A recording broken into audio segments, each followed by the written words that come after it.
దేవుడి నామంలో కూడొచ్చిన మీ అందరికీ కూడా వందనాలు. కీర్తనల గ్రంథము 2వ అధ్యాయము చదువుకుందాం మనందరం. అన్యజనులు ఏల అల్లరి రేపుచున్నారు, జనములు ఏల వ్యర్థమైన దానిని తలంచుచున్నవి. మనము వారి కట్లు తెంపుదము రండి, వారి పాశములను మన యొద్ద నుండి పారవేయదము రండి అని చెప్పుకొనుచు భూరాజులు యెహోవాకును ఆయన అభిషిక్తునికి విరోధముగా నిలవబడుచున్నారు. ఏలికలు ఏకీభవించి ఆలోచన చేయుచున్నారు. ఆకాశమందు ఆశీనుడగువాడు నవ్వుచున్నాడు, ప్రభువు వారిని చూచి అపహసించుచున్నాడు. సరే, ఈ యొక్క మాట మనం చూసినప్పుడు అర్థమవుతుంది ఏంటంటే, దేవునికి బిడ్డలైనటువంటి వారికి విరోధంగా ఈ భూమి మీద ఎంతమంది ఎన్ని ప్రయత్నాలు చేసినా, భూరాజులందరూ ఏకమైపోయి దేవుని ప్రజల మీద తిరుగుబాటు చేసినా, అసలు క్రైస్తవ్యాన్ని యూదులను ఈ భూమి మీద లేకుండా చెయ్యాలి అనే ఆలోచనలతో ఎంతమంది ప్రయత్నాలు చేసినా ఈ రోజు వరకు వారికి అది సాధ్యం కాలేదు. ఇప్పుడు మన దేశం ఉంది, మన దేశంలో మతపరమైనటువంటి ప్రభుత్వము వచ్చి మతాలను బట్టి ప్రజలను విడదీయడానికి ప్రయత్నాలు జరుగుతూనే ఉన్నాయి కొంతకాలం నుంచి. అసలు క్రైస్తవ్యాన్ని లేకుండా చేస్తానని ఛత్తీస్గఢ్, ఒరిస్సా, ఇంకా మణిపూర్ ఇలాంటి చోట్లంతా కూడా భయంకరంగా అందరు ప్రజలను చంపుతున్నారు. వాళ్ళని లేకుండా చేస్తామని శపథాలు పన్నుతున్నారు. సేవకుల కొరకు వాళ్ళు హింసిస్తున్నారు. వాళ్ళని బట్టలు విప్పి రోడ్డు మీద మరి ఊరేగించారు. వాళ్ళని హింసిస్తున్నారు. వాళ్ళ గృహాలు కాల్చేస్తున్నారు, మందిరాలను కాల్చేస్తున్నారు. అయినప్పటికీ కూడా క్రైస్తవ్యం అలా ప్రబలుతూనే ఉంది. కానీ ఎవరు క్రైస్తవ్యాన్ని పూర్తిగా మట్టి కరిపించలేరు అనడానికి మనం మన దేశంలో చూస్తున్నాం. ఇది కాకుండా ఇజ్రాయెల్ కంట్రీ గురించి మనం చూసినప్పుడు యూదులు అన్ని దేశాలలోనికి చెదిరిపోయి ఎక్కడికక్కడ పారిపోయినటువంటి సందర్భాలలో మరలా 1779 తర్వాత ఒక ఇజ్రాయెల్ దేశముగా వాళ్ళందరూ వాళ్ళ దేశాన్ని కట్టుకున్న తర్వాత, స్థాపించుకున్న తర్వాత అసలు ఈ కంట్రీ ఉండకూడదు, యెహోవా దేవుని యొక్క సంబంధించినటువంటి ఈ ప్రజలు అసలు భూమి మీద ఉండకూడదు, అసలు రాజ్యముగా వీళ్ళు అసలు స్థిరపడడం అనేది ఇంపాసిబుల్ అని చెప్పి భూరాజులందరూ కలిసిపోయి ఆ దేశం మీదకి దండెత్తి వచ్చినప్పుడు వారి తరఫున దేవుడే వ్యాజ్యం ఆడాడు. ఈ వృత్తాంతం అంతా ఆల్రెడీ నేను చెప్పేశాను మీకు కొన్ని సందర్భాల్లో, కొన్ని వాక్యాల్లో. ఆయనే స్వయముగా పోరాడి ఆ దేశాన్ని ఎవరు కూడా ఏమీ చేయలేకపోయారు. ఈరోజు మీరు ఆ దేశాన్ని ఒకసారి మనం డైరెక్ట్గా వెళ్ళిన వాళ్ళకైతే తెలుస్తుంది అది ఎలా ఉంటుందో. వెళ్ళని వాళ్ళు దాన్ని యూట్యూబ్లో కానీ గూగుల్లో కానీ మీరు కొట్టి చూస్తే శుద్ధ మొక్కల్లాగే ఉంటుంది. మొత్తం కొండ ప్రాంతము, పెద్ద పెద్ద శుద్ధ మొక్కలు ఉన్నట్లుగా ఎండిన ఎడారిలాగా అక్కడక్కడ చెట్లు కనబడుతూ ఉంటాయి. అవి కూడా కొన్ని మాడిపోయి ఉంటాయి. అక్కడక్కడ కొన్ని చెట్లు కొంచెం పొదల్లాగా ఉంటాయి. కానీ మిగతా అంతా కూడా శుద్ధ కొండలు ఎలా ఉంటాయి అలా 43 డిగ్రీల నుంచి 50 డిగ్రీల వరకు అక్కడ టెంపరేచర్ ఉంటూ ఉంటుంది. అలాంటి ప్లేస్లో అసలు నీటి ఊట లేని స్థలంలో ఆ ఎడారిలో ఎక్కడో సెలయేరులను పుట్టించాడు. అది దావీదు విషయంలో మనం చూస్తాం. అది కాకుండా అసలు వాళ్ళు ఎలాంటి వ్యవసాయం చేశారు, అసలు ఎలా అక్కడ ఉన్నటువంటి వనరులను వాళ్ళు సమకూర్చుకున్నారు. ఈ రోజుల్లో చాలా ధనవంతమైనటువంటి కంట్రీస్లో అది చాలా పెద్ద స్థానంలో ఉన్నటువంటి కంట్రీ. అక్కడ ఉన్నటువంటి పౌరులందరూ కూడా యుద్ధ వీరులే. మనలాగా మన యవనస్తుల్లాగా ఇంట్లో కూర్చొని ఎండ తగిలేస్తుంది, నాకు గాలి ఆడట్లేదు, నేను బయటికి రాలేను, నేను లోపలికి వెళ్ళలేను అన్నారు వాళ్ళెవరు. అక్కడ ఉన్నటువంటి అమ్మాయిలందరూ గన్నలు పట్టుకుని తిరుగుతుంటారు. మీరు చూడండి, వాళ్ళందరూ కూడా సైన్యంలో చేరాల్సిందే. యవనస్తులందరూ ఒక పర్టికులర్ ఏజ్ వచ్చే వరకు. మొన్న ఏదైతే అక్కడ ఇరాన్లో ఆపరేషన్ జరిగిందో దానిలో ప్రధానమైన పాత్ర పోషించింది లేడీయే, స్త్రీయే వెళ్ళింది అక్కడికి. అర్థమవుతుందా మీకు? అక్కడ ఉన్నటువంటి ఇజ్రాయెల్ కంట్రీలో ఉన్న స్త్రీలందరూ మనలాంటి వాళ్ళు కారు. ఆయన ఏమని చెప్తాడు, హెబ్రీ స్త్రీలు చాలా, మనం ప్రార్థన మాత్రం చేస్తామండి వేరే లెవెల్లో, ప్రభా హెబ్రీ స్త్రీలు చురుకైన వాళ్ళు అంట, నన్ను అలా తయారు చేసే అంటారు. 4 రోజులు ప్రార్థనలు పెడితే నడులు లాగేస్తుంది అంటారు. ప్రార్థనకు రావడానికి, ఏసీలో కూర్చోడానికి. అర్థమవుతుందా మీకు? ఇంకేం చురుకుదనం ఉంది మనకి? దేవుడు ఇవ్వాలి ఆ చురుకుతనం మనకి ఖచ్చితంగా. కాలేబు లాంటి ఆరోగ్యాన్ని ఆయన ఇవ్వాలి. నువ్వు ఆయన ఆశ్రయిస్తే ఆయన తప్పకుండా ఇస్తాడు, ఖచ్చితంగా ఇస్తాడు ఆయన. అలా ఉంటారు అక్కడ ఉన్నటువంటి స్త్రీ పురుషులందరూ సైన్యములో చేరిన వారే. ఇప్పుడు దేని చెప్తున్నాను నేను ఇదంతా? అలాంటి దేశముగా వాళ్ళు గట్టిగా ఏర్పడిపోయారు. వాళ్ళ శాటిలైట్ సిస్టమ్ ఏంటి, వాళ్ళ ఆర్మీ పవర్ ఏంటి, వాళ్ళ దగ్గర ఉన్న మిసైల్స్ ఏంటి, వాళ్ళ దగ్గర ఉన్న ఎక్విప్మెంట్, యుద్ధ సామాగ్రి ఏంటి, అసలు ఎవరికీ లేదు. ఆ ఇరాన్ మీదకి యుద్ధానికి వెళ్ళడానికి ముందుగా సంవత్సర కాలం నుంచి వాళ్ళు ఎక్కడ పార్కింగ్ చేస్తారు, ఆ రక్షణ శాఖ వాళ్ళు ఎలా వెళతారు, వాళ్ళ పార్కింగ్ ప్లేస్లు ఏంటి, అసలు పార్కింగ్ ప్లేస్కి డైరెక్ట్గా కెమెరా అలా పెట్టేసి ఉంచారంట. ఎక్కడి నుంచి ఇజ్రాయెల్ నుంచి. అంతలా వాళ్ళ నడకలను కనిపెట్టి ఒకే ఒక దెబ్బలో శత్రువును మట్టి కరిపించారు వాళ్ళు. కాబట్టి దేవుని యొక్క సేనను అంత మొందించడం ఎవరి వల్ల? కాదనడానికి, మనల్ని మనం బలపరచుకోవడానికి మన కనులెదుట ఒక సాక్ష్యం అక్కడ కనబడుతుంది. ఎంత నిష్ట కలిగిన జీవితాలు వాళ్ళు జీవిస్తారో ఆ ఇజ్రాయెల్ కంట్రీలో, ఎలాంటి ఉపవాసాలు వాళ్ళు ఉంటారో, కంట్రీ అంతా ఎలాగ వాళ్ళు సబాతుని ఆచరిస్తారో, ఎలాగ పూర్యము చేసుకుంటారో, ఎలా ధర్మశాస్త్రాన్ని చదువుతారో దాని ప్రకారమే జీవిస్తారో. మనం కూడా అలా చేసినప్పుడు దేవుడు చేయడా? మన పక్షంగా ఉండడా? ఆయన యెహోషువతో అదే చెప్పాడు, నువ్వు కనుక ధర్మశాస్త్రాన్ని ఇలా దివారాత్రులు ధ్యానం చేస్తే, నా కట్టడలను ఆజ్ఞలను అనుసరించి నువ్వు నడుచుకుంటే, 32 మంది రాజులు కాదు కదా, 32,000 మంది వచ్చినా ఎవడో నేనేం చేయలేడు అన్నాడు దేవుడు. అలాగే యెహోషువ జయించుకుని వెళ్ళిపోవడానికి కారణం దేవుని మీద ఆనుకోవడం, ధర్మశాస్త్రాన్ని ధ్యానం చేయడం. మోషే కాలంలో తిరుగుబాటు చేశారు, కానీ యెహోషువ కాలంలో ఒక్క తిరుగుబాటు కూడా లేదు. ఏ సేవకుడైతే దేవునికి అలా కనెక్ట్ అయిపోయి ఉంటాడో, సంఘంలో మనుషులు తిరుగుబాటు చేయడానికి, తోకలు జాడించడానికి ఏమాత్రం కూడా వీలుండదు. అంతే, అక్కడ చూసుకునేవాడు ఆయనే. హల్లెలూయా. ఖచ్చితంగా ఆయనే చూసుకుంటాడు. తోక జాడించిన కత్తిరించి పారేస్తాడు, అక్కడ వాళ్ళని లేకుండా నిర్మూలించేస్తాడు. ఆయన స్పెషాలిటీ అది. ఆయన పైన కూర్చుని చేయి నువ్వు ఎంతవరకు చేస్తావో చేయని చెప్పి ఆకాశమందు ఆశీనుడగువాడు నవ్వుతాడంట, అలాంటి ప్రయత్నాలు చేసిన వారిని. కాబట్టి ఇక్కడ క్లియర్గా ఈ దావీదు ఈ కీర్తనని రాసేది ప్రొఫెటికల్ కీర్తన. ఎంతవరకు ఉందంటే, ప్రభువు 2వ రాకడలో వచ్చి ఇనుప దండముతో ప్రజలను ఏలేంత వరకు ఈ కీర్తన 12 వచనాల్లో అంతా రాశారు. ఇనుప దండముతో ఆయన మరలా మనల్ని, ఆయన అభిషిక్తుడు అని ప్రభువు గురించి రాసేశారు, యెహోవా దేవుడి గురించి కూడా రాసేశాడు కీర్తనలో. దావీదు ఇద్దరిని మెన్షన్ చేశాడు. అక్కడ ఉంది కదా, అక్కడ ఎక్కడుంది? అక్కడ మనం చదివిన దానిలో భూరాజులు యెహోవాకును ఆయన అభిషిక్తునికి, ఆయన అభిషిక్తుడు అంటే మెస్సయ్య. భూరాజులు యెహోవాకును ఆయన అభిషిక్తునికి అసలు విరోధంగా వాళ్ళు అలా విరోధంగా నిలవబడుతూ ఉన్నారంట. అభిషిక్తుడు అంటే మెస్సయ్య, ఆయనకి కూడా విరోధంగా వాళ్ళు నిలవబడుతున్నారు. ఈరోజు యేసుక్రీస్తు ప్రభు వారికి విరోధంగా ఎంతమంది అంటే, ఇంక అస్తమానం మనం చెప్పుకుంటూనే ఉంటాం. మన ప్రభు పేరు చెప్తే అక్కడ విరోధులు ఏర్పడిపోతుంటారు. అంతే, అక్కడ మనం క్రైస్తవులమే అంటే చాలు విరోధులు ఏర్పడిపోతుంటారు. అక్కడ మనల్ని ఏదో చెయ్యాలని మన మీద తాపత్రయపడిపోతూ ఉంటారు. సరే, ఇదిగో మీ వీధిలోనికి, మీ ఊరిలోనికి క్రైస్తవులు కానీ మత ప్రచారానికి వచ్చారంటే ఇలా అడ్డుకోండి అని చెప్పి వదిలేశాడు ఒకడు. వెంటనే రోడ్డుని వెళ్ళేటువంటి అతను అసలు అసలు ఏమీ లేదు అతనికి. అతను నిలవబడి నువ్వెందుకు ప్రకటించావు, నువ్వు అక్కడ నిలవబడని సేవకులను కొట్టేస్తున్నారు అంతే. వీడికి మళ్ళీ సపోర్ట్గా ఒక 10 మంది 20 మంది, అంటే మంచి పనికి 10 మంది 20 మంది రారు. అక్కడ ఎవరికో యాక్సిడెంట్ అయింది, అయ్యో కొంచెం సహాయం చేద్దాం రండి అని పిలిస్తే ఈ 10 మంది రారు.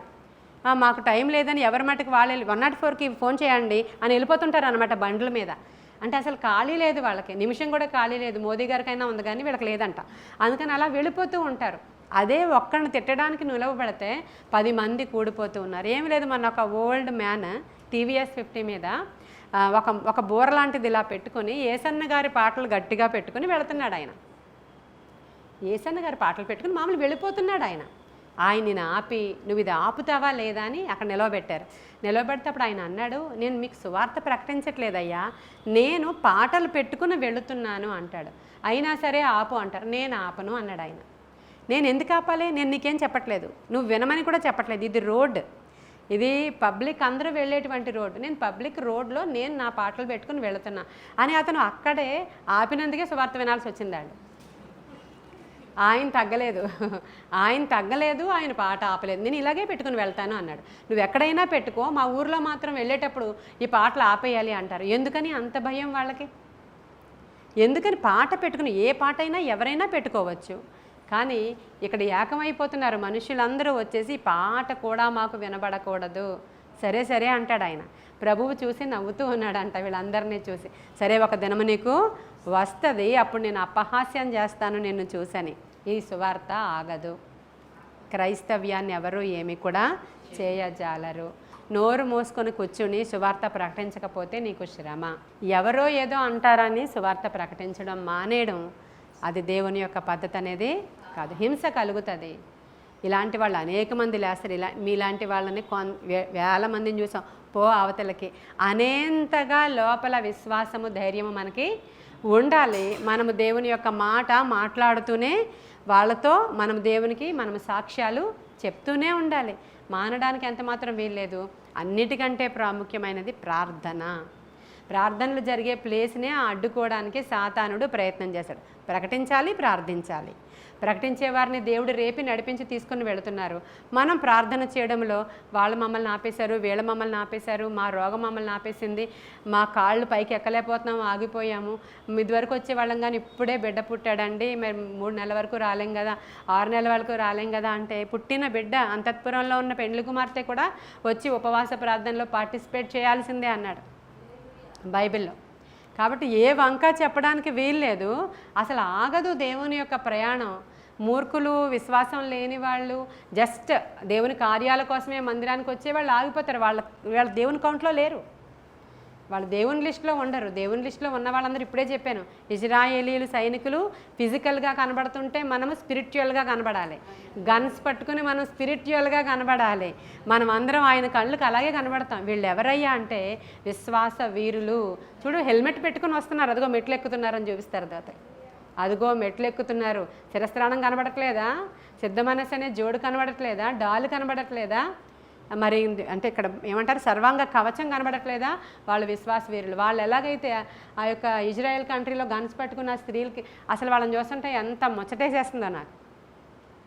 ఎంత బ్యూటిఫుల్గా ఉన్నారో వాళ్ళు. అవును, ఎక్సర్సైజెస్ బాడీ వాళ్ళది. అందరు యవ్వనస్తులైన పిల్లలు కదా, అలా ఎండలో పింక్ కలర్ అయిపోయి కందిపోయి తిరుగుతున్నారు వాళ్ళు అక్కడ. ఎండ చెప్పాను ఎలా ఉంటుందో మీకు నేను కదా. కాబట్టి ఇలాగ వాళ్ళు అంత వీర వనితల్లాగా, అంటే పురుషుడనియు స్త్రీ అనియు అక్కడ భేదం లేదు ఆ కంట్రీలో. యుద్ధంలో మెయిన్ వెళ్ళేది అందరూ స్త్రీలే ఉంటున్నారు. ఆ పెద్ద పెద్ద ఆపరేషన్ చేసేవాళ్ళందరూ, ఆపరేషన్ అంటే డాక్టర్ ఆపరేషన్ కాదు, అదే యుద్ధంలో చేసేటువంటివి, అది చేసేది అంతా కూడా స్త్రీలే కనబడుతున్నారు మీకు. ఇలాంటి పెద్ద పెద్ద ఈవెంట్స్ అన్నీ అసలు స్త్రీ ద్వారానే జరుగుతుంది అక్కడ. అందుకే అన్నాడు ప్రభు, స్త్రీలు మహాసైన్యమై ప్రార్థన చేసేవాళ్ళు స్త్రీలు లేవాలి, సువార్త ప్రకటించే స్త్రీలు మారాలి, రావాలి. ఆయన సన్నిధిలో ఆయన పాదాల దగ్గర కూర్చోవడమే ది బెస్ట్ అన్నిటికంటే అన్నాడు ఆయన. ఆయన మాటలు ఇలా వింటున్నాం, మీరు ధన్యులు. అనుదినము ఇండైరెక్ట్గా యూట్యూబ్లో వింటున్న వాళ్ళు అంటున్నారు మేమెంత ధన్యులము అని. గొప్ప దేవుడు మన పక్షంగా ఉన్నాడు. హల్లెలూయా. ఆయన ఆశ్చర్య కార్యాలు జరిగించాడు. ప్రార్థన, నేను చెప్పాను అదే, డేవిడ్ బ్రైనార్డ్ చెప్పినట్లు, చేసినా చేయకపోయినా ఒకేలాగా ఉందా అనుకోవడం మూర్ఖత్వం అన్నాడు అతను. నువ్వు ప్రార్థన చేస్తూ ఉంటేనే నీ ముందర మార్గాలన్నీ కూడా సరళమవుతూ నీకు రాబోయేటువంటి ప్రమాదాల నుంచి ఈ ప్రార్థన నిన్ను విడిపిస్తుంది అన్నాడు. నాకు ఆ పదాలు కంఠస్థం. అసలు ఈ యొక్క రాబోయే ప్రమాదాల నుంచి మిమ్మల్ని అది ప్రార్థన విడిపిస్తుంది, ఎండిపోయిన ఎడారిని సస్యశ్యామలంగా చేస్తుంది అన్నాడు ఆయన. తర్వాత ఇంకా లాస్ట్గా ప్రతి పరిస్థితిని మారుస్తుంది. హల్లెలూయా, హల్లెలూయా. కాబట్టి ప్రార్థించడానికి రావడానికి దేవుని మందిరానికి అసలు బద్దకించకండి, నీరసమని చెప్పకండి, దాన్ని జయించండి. శరీరాన్ని జయించిన వాడే యోధుడు. జయించాలి శరీరాన్ని. జార్డాన్ ఖాన్ అనేటువంటి ఒక ఆయన ఉన్నాడంట. ఆయన ఎవరంటే భక్త సింగ్ ఫెలోషిప్లో చాలా పెద్ద పాస్టర్ గారు. ఆయన 1000 సంఘాలు కట్టాడంట. 1000 సంఘాలు, అంతకంటే ఎక్కువేనేమో, నాకు 1000 వరకు తెలుసు. 1000 సంఘాలు కట్టిన పాకిస్తానీ ఆయన. అప్పుడు ఏం జరిగిందంట, ఒకసారి ఆ టైంలో అంటే మన భక్త సింగ్ గారు ఉన్నటువంటి టైంలో దుప్పట్లు అమ్ముకోవడానికి మీ వీధిలోకి వస్తుంటారా హిందీ వాళ్ళు? ఆ జోర్డాన్ ఖాన్ అలాగా దుప్పట్లు అమ్ముకోవడానికి అలా తిరిగి అమ్ముకునేటువంటి ఆయన అంట. ఆయన జోర్డాన్ ఖాన్ పాకిస్తానీ ఆయన. హిందీ వాళ్ళు వస్తుంటారు కదా మనకి. అలా వచ్చి ఒక కాకా హోటల్ దగ్గర కూర్చున్నాడంట ఆయన. కూర్చున్నప్పుడు అక్కడ టిఫిన్ సెక్షను టీ, ఇప్పుడులాగా రెస్టారెంట్స్ కాదు, బయటే అందరికీ తీసుకొచ్చి ఇలా ఇచ్చేస్తారు ఆ బడ్డీ కొట్టు ఆపోజిట్. అలా ఇచ్చేస్తూ ఉన్నప్పుడు ఈ సర్వర్ ఏం చేశాడంటే 4-5 ప్లేట్లు పెట్టుకుని ఇలా పట్టుకుని ఫాస్ట్గా వచ్చేస్తూ ఉన్నప్పుడు ఎవరో గుద్దుకుని ఆ టిఫిన్ ఈయన మీద వెళ్ళిపోయింది. ఈయన మీద వలిగిపోయినప్పుడు మొత్తం షర్ట్ అంతా పాడైపోతే చాలా కోపం వచ్చి ఆ సర్వర్ని గట్టిగా కొట్టాడంట. చాలా గట్టిగా కొట్టినప్పుడు అక్కడ ఉన్న వాళ్ళు ఆపారంట. పోన్లే విడిచిపెట్టండి, అతను అనుకుని చేయలేదు కదా అని ఆపారంట. ఆపిన తర్వాత ఈ షర్ట్ అంతా తీసి మళ్ళీ ఉతుక్కొని ఆరబెట్టి వేసుకుని వెళ్ళే వరకు టైం పడుతుంది. మళ్ళీ మరుసటి రోజు అదే మార్గంలో వెళ్ళాలి, అక్కడే తినాలి ఆయన టిఫిన్. అయితే అక్కడికి వచ్చినప్పుడు ముందు ఎలాంటి ఒబీడియంట్తో వచ్చాడో ఈ దెబ్బలు తిన్నటువంటి ఆ సర్వర్ అదే ఒబీడియంట్ తోటి వచ్చి ఆయనకి ఏం కావాలో మంచినీళ్ళు పెట్టి మళ్ళీ అలా చేశాడంట. చేసిన మరుసటి రోజు ఇంకా ఏమన్నా కావాలా అని ఇంకా ప్రేమతో మాట్లాడుతున్నాడు. చాలా గట్టి కొట్టాడంట, అందరూ విడిచిపెట్టే వరకు కొట్టాడంట. అయితే అసలు నీకేం కోపం లేదా నా మీద అని అడిగాడు. ఏమీ కోపం లేదు, ఎందుకంటే నేను యేసు మసీని తెలుసుకున్నాను కాబట్టి. ఆయన ఎంతో సాత్వికుడు, నా దేవుడు నాకు అది నేర్పించలేదు, ఆయనని ఎరిగిన వాళ్ళం మేము ఇలాగే ఉంటాము అని చెప్పాడంట. ఎవరైనా చూసారా? అవునా, కోపం రాదా నిజంగా? రాదు అన్నాడండి. మనకు జరిగితే మనల్ని ఎవరైనా ఏమన్నా అంటే ఊరుకుంటారండి? అసలు మామూలుగా సహజంగా చెప్పండి, ఓపెన్ తలకాయలు ఊరుకుంటారా? నిజాలు మాట్లాడాలి, మందిరంలో ఉన్నారు, ఊరుకోము. మనకి ఎలా ఉన్నా మన పిల్లల్ని ఎవరైనా ఏమైనా అన్నారనుకోండి, ఇంక అయిపోయిందే, వాడి పని అని తేలిపోవాలి. అక్కడ తేలిపోయి రోడ్డు మీద పెట్టేయాలి వాళ్ళని. అదంట ఆ ఇన్సిడెంట్ ఆయన జీవితంలో ఒక మార్పు. పక్కన ఉన్నవాడు మన దేవుణ్ణి చూపించాడు. అప్పుడు ఆయన ఒక కరపత్రం ఏదో దొరకడము, అక్కడ నియర్ బై ఉన్నటువంటి చర్చికి వెళ్ళడము, ఆ తరువాత ఆయన యేసు దేవుడి గురించి తెలుసుకోవడము, ఆ తర్వాత భక్త సింగ్ గారి దగ్గరికి తీసుకొని రాబడ్డము. ఆ భక్త సింగ్ గారి సంవత్సరం ఇంగ్లీష్ ఫ్లూయెంట్గా మాట్లాడతాడంట. ఆయన వాక్యం చెప్తుంటే అసలు పక్కన ఎవడో ట్రాన్స్లేట్ చేయలేడంట. అలాంటి ఆ జోర్డాన్ సింగ్ అప్పుడు భక్త సింగ్ గారి దగ్గర ట్రైనింగ్ పొందాడు. ఆ చర్చిలోనికి వచ్చి దేవుడిని తెలుసుకున్నాడు. చాలా త్వరితంగానే దేవునిలో ఎదిగాడంట. ఇప్పుడు భక్త సింగ్ గారి ఫెలోషిప్లో ఉన్నటువంటి పాటల్లో సగం పాటలు జోర్డాన్ ఖాన్ రాసినవి తెలుగు పాటలు. వాళ్ళ పెళ్లి పాట కూడా జోర్డాన్ ఖాన్ రాసినటువంటిదేనంట. చూసారా మీరు? ఎంతటి సాక్ష్యం ఎక్కడి నుంచి పుట్టుకొచ్చింది? ఒక వ్యక్తి ఎక్కడ మారాడు అంటే క్రీస్తుని చూపించాడు అక్కడ ఒక సర్వర్ కదా. అతను క్రీస్తుని చూపించినప్పుడు ఈయన మారిపోయారు. అయితే 2 అమ్మాయిలు ఉండేవాళ్ళంట. వాళ్ళు సినిమాలో ఛాన్స్ కోసం మద్రాసు వెళ్దామని చెప్పి, ఆ సినీ పరిశ్రమ ఇదివరకు మద్రాసులో ఉండేది, అక్కడికి వెళదామని చెప్పి అక్కడికి రీచ్ అయ్యారో తెలీదు, వెళ్ళారో వెళ్ళలేదో తెలీదు. అక్కడికి వెళ్ళలేక ఒక బావి దగ్గర కూర్చొని ఏడుస్తున్నారంట 2 యవనస్తులైన అమ్మాయిలు. ఏడుస్తూ ఉంటే ఎవరో తీసుకొచ్చి ఇక్కడ భక్త సింగ్ గారి ఫెలోషిప్ దగ్గర అబ్బాయిలు అందరూ ఉంటారు కదా, అక్కడ చెప్తే వాళ్ళని అలా వదిలేయండి, ఒక 3 రోజులు ఇంట్లో గదిలో అన్నారట, వదిలేశారండి. మీరు ఇంటికి వెళ్ళరా అంటే వెళ్ళము, మమ్మల్ని చంపేస్తారు, ఇలా మేము సినీ ఛాన్సుల కోసం అని వచ్చాము, చాలా రోజులు అయింది ఇల్లు విడిచిపెట్టని చెప్పారంట. సరే మీ ఇష్టం, మీకు ఎన్ని రోజులు ఉండాలంటే ఉండండి, మీకు టికెట్లు కొంటాం, ఇంటికి వెళ్ళిపోవాలంటే వెళ్ళిపోండి. ఇక్కడ ఉన్నటువంటి స్త్రీలందరూ ప్రార్థనలు చేస్తూ ఉంటే వాళ్ళు వచ్చి కూర్చున్నారు, వాళ్ళు వచ్చి విన్నారు. వాళ్ళు ఇంక మేము ఇంటికి వెళ్ళాలనుకోవట్లేదు, ఇక్కడే ఉండాలనుకోండి. ఎస్తేరు, రూత్ అనుకుంటే తన పేర్లు మార్చారంట. వాళ్ళు ఇంకా నెంబర్ 1 పొజిషన్లోనికి ఎదిగిపోయారు. ఆ బ్రాహ్మణ్ అమ్మాయిలు అంట వాళ్ళు. దాంట్లో ఉన్న ఒక బ్రాహ్మణ్ అమ్మాయిని జోర్డాన్ ఖాన్ గారికి ఇచ్చి భక్త సింగ్ గారు పెళ్లి చేస్తారు అక్కడ.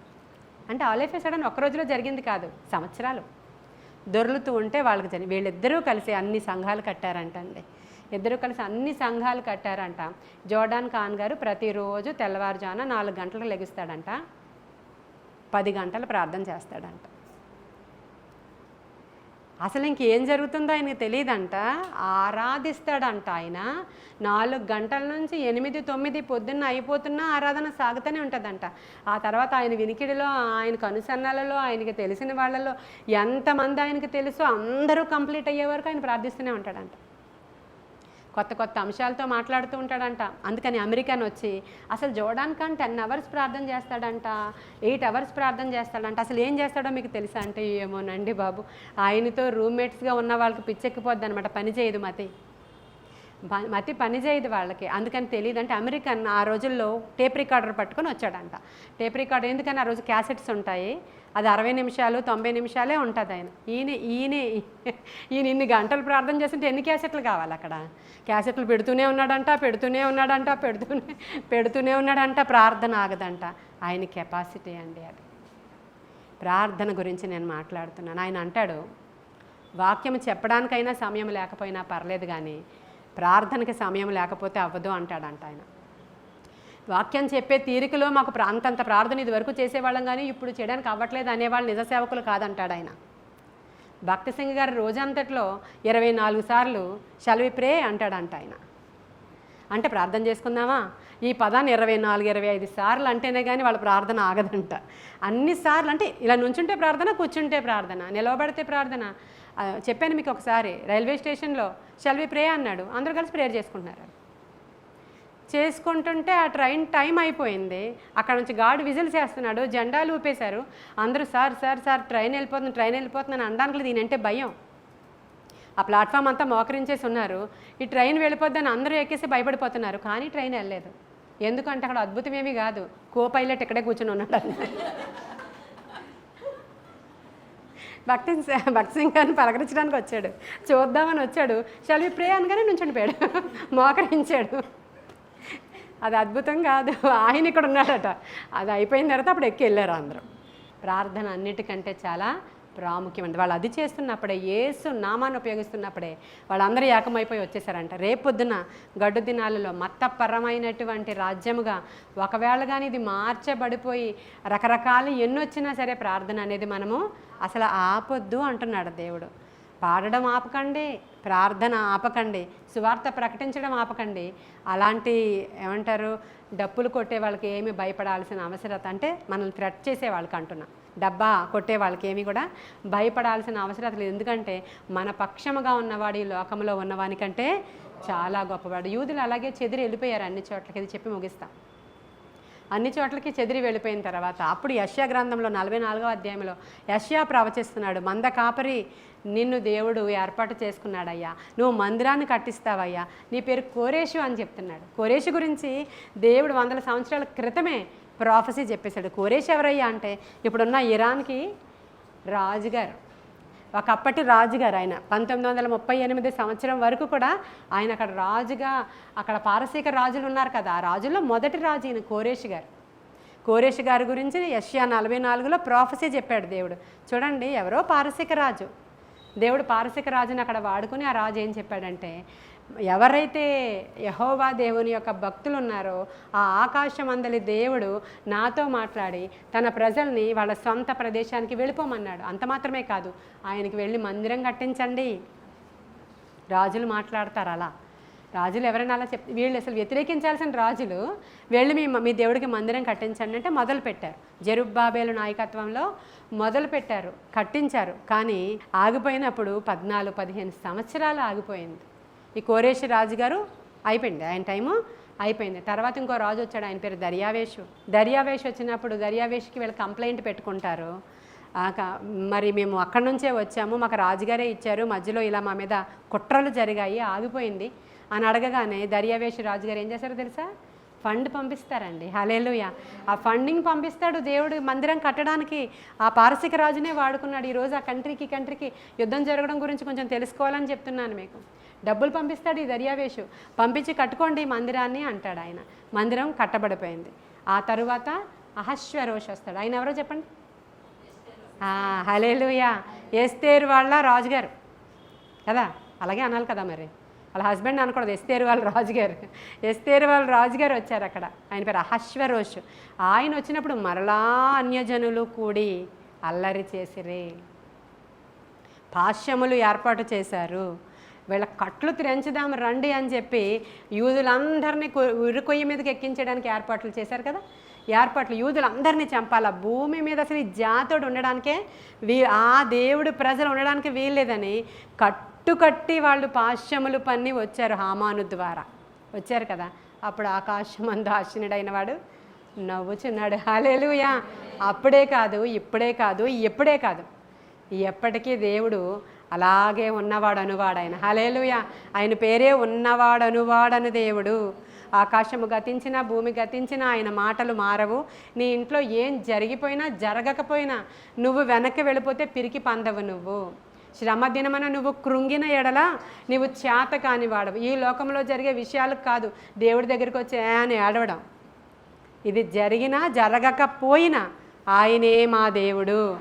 రక్షించినా రక్షించకపోయినా ఆయన రక్షించడానికి సామర్థ్యం గలవాడు.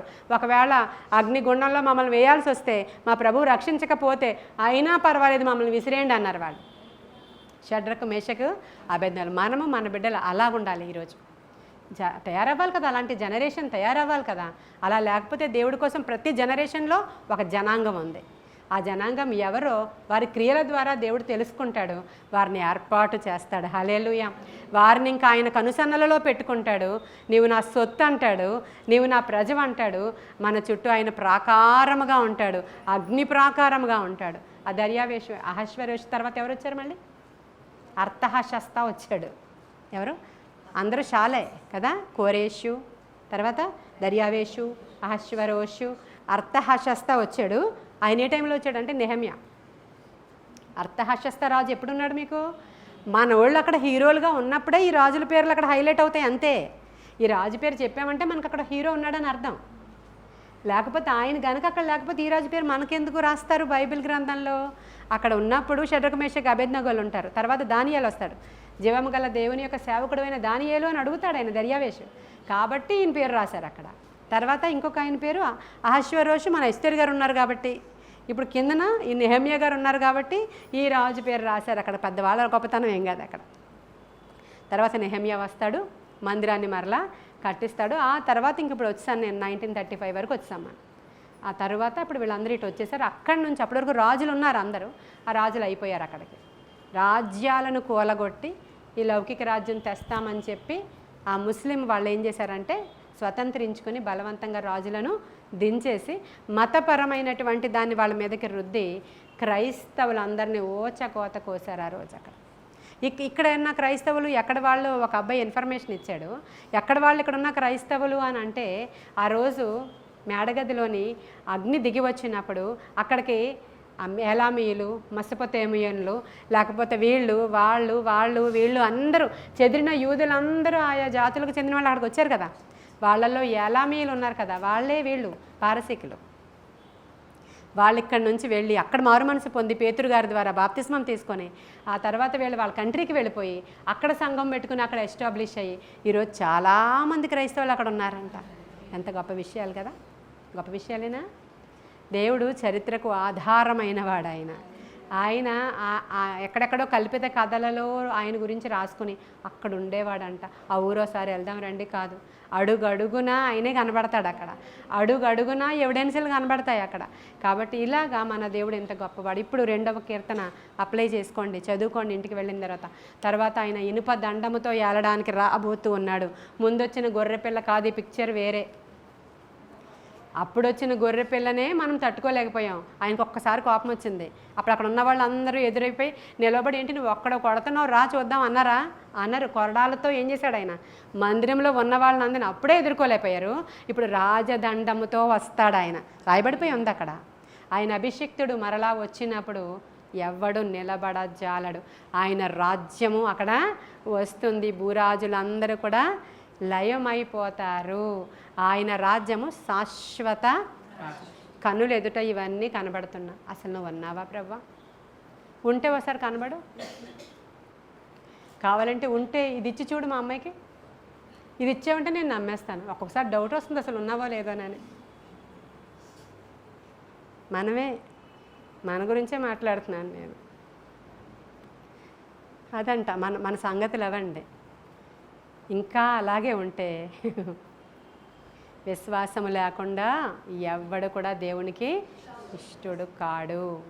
నీ పరిస్థితులు చుట్టూ అసలు ఏం జరగలేనట్లే కనపడినా విశ్వాసంతో ఉండు, అప్పుడే అద్భుతాలు చేస్తారు. అందుకే చెప్పాడు ఆయన, ఇలాంటి విశ్వాసం లేని వారు ఈరోజు అలా మాట్లాడేసి రేపు ప్రభా అని ప్రార్థన చేస్తే అవతలకి అంటాను నేను. నిజం. ఫీలింగ్స్ మీకు కనపడవు కాబట్టి నేను చూపిస్తున్నాను మీకు. మీరు ఇంకా నేను ఆయనతోటే ఉన్నానని భ్రమ పడుతూ మీరు వెళ్ళిపోతూ ఉంటారు. నిజంగానే విశ్వాసము లేకుండా ఆయనకి మరి ఇష్టం లేని వాళ్ళ వైపు అలాగే కదా అంటారు. ఇంకా రమ్మ అంటారేంటి? ఇలాగే కదా అంటారు ఇష్టం లేని వాళ్ళని. వెళ్ళిపోతలకి అది ఆయనకి విశ్వాసము లేకుండా ఎవరు దేవునికి ఇష్టలై ఉండుట అసాధ్యము. ఆయన దగ్గర కపట నటన చేస్తూ అవసరతల కోసం వచ్చే వాళ్ళని జాగ్రత్తగా గమనిస్తాడు ఆయన. నువ్వేంటో నాకు తెలుసు, నీ నటన ఏంటో నాకు తెలుసు అని చెప్తాడు ఆయన. నిజంగా ఆయన్ని ప్రేమించేవారిని ఆస్తికర్తలుగా చేస్తాడు ఆయన. ఆయన రాజ్యాన్ని ఇస్తాడు, అందులో భాగాన్ని ఇస్తాడు, సింహాసనం మీద చోటిస్తాడు, సమస్తాన్ని కూడా వారి కొరకు సమర్పిస్తాడు ఆయన. కాబట్టి అట్టి కృప మనం అందరము పొందుకోవాలని ఈ కొన్ని మాటలు దేవుడు మన వినికిడిలో దీవించునుగాక. ఆమేన్. ప్రార్థన చేసుకుందాం. మహాపరిశుద్ధుడు అయిన తండ్రి, మహోన్నతుడు అయిన దేవ, దేవా, జరుగుతున్న సంగతులను దృష్టాంతాలుగా తీసుకొని ప్రస్తుతం జరుగుతున్న సంగతులను అయా నా తండ్రి ప్రభ జ్ఞాపకం చేసుకొని మాకు తెలిసిన ఇన్ఫర్మేషన్ని బట్టి అయా జరుగుతున్న సంగతులను బట్టి మమ్మల్ని మేము బలపరుచుకోవడానికి ఈ దినము వర్తమానము ద్వారా మరొకసారి హెచ్చరించబడ్డాము, పురికొల్పబడ్డాము, గద్దించబడ్డాము, ప్రోత్సహించబడ్డాము. అందును బట్టి వందనాలు. ఇక్కడ కూర్చున్న మేము మాత్రమే కాదు, వినుచున్న వారు కూడా ప్రోత్సహించబడ్డానికి సహాయం చేయండి. విశ్వాసంతో ముందుకు వెళ్ళడానికి సహాయం చేయండి. నిలకడైన భక్తి చేయడానికి సహాయం చేయండి. ఒకరోజు మండి ఒకరోజు అయా చల్లారిపోయే గడ్డిమేటు లాంటి భక్తి కాదు, కానీ దేవా నిత్యము మండుతూ ఉండే భక్తిని వినుచున్న వారు అందరికీ దయచేయండి. ఆత్మకార్యాలు జరిగించండి, అద్భుతమైన విజయాన్ని ఇవ్వండి, ఆత్మశక్తితో నింపండి, నీ బలమైన కార్యాలతో తృప్తిపరచండి. నీ కృపగల హస్తానికి వినిన వారిని అప్పగించుకుంటున్నాను. అయా యూట్యూబ్ ద్వారా వింటున్న వారిని అప్పగించుకుంటున్నాను. మహిమ ఘనత ప్రభావాలు మీకు ఆరోపించుకుంటూ నాయన వినిన ప్రతివారు బలము పొందుకునేలాగున, విశ్వాసము పొందుకునేలాగున, ఆత్మశక్తి పొందుకునేలాగున, ఆత్మబలము పొందుకునేలాగున యేసయ్య శ్రేష్ఠ నామంలో అడిగి వేడుకొని పొందుకొని ఉన్నాము మా ప్రియ పరలోకపు మా తండ్రి. God bless you.